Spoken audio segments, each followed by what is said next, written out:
Hello friends, Ratna's কিচেনে সকলকে স্বাগত। আজকে বানাবো কিষান অরেঞ্জ স্কোয়াশ। এটা দিয়ে আমি বানাবো আইসক্রিম। কতটা মজা হবে তবে শুরু থেকে শেষ অবধি অবশ্যই দেখতে হবে।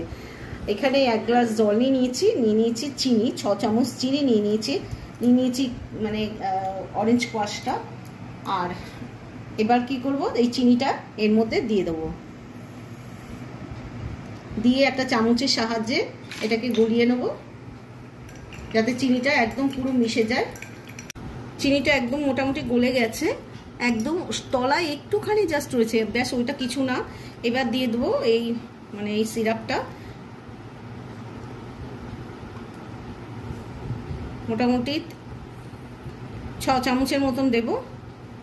আমি সমস্ত জুসগুলো এর মধ্যে দিয়ে দিয়েছি, অর্থাৎ কোয়াশ এর মধ্যে ঢেলে দিয়েছি 6 চামচ। এবার এটা একদম গুলে গেছে।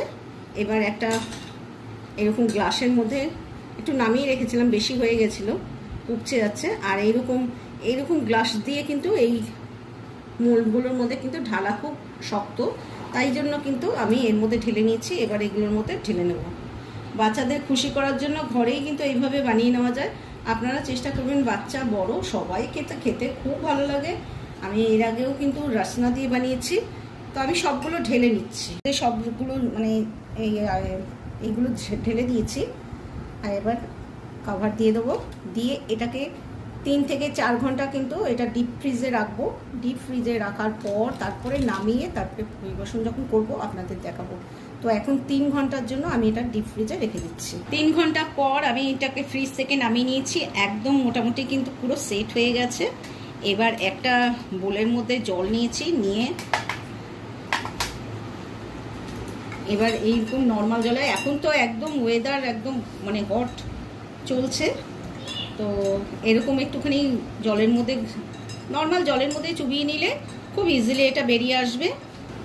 একদম খুলে গেছে আর দেখতে কিন্তু অপূর্ব হয়েছে, দারুণ হয়েছে। এবার দেখি আর একটা চেষ্টা করি হয়ে গেছে নাকি।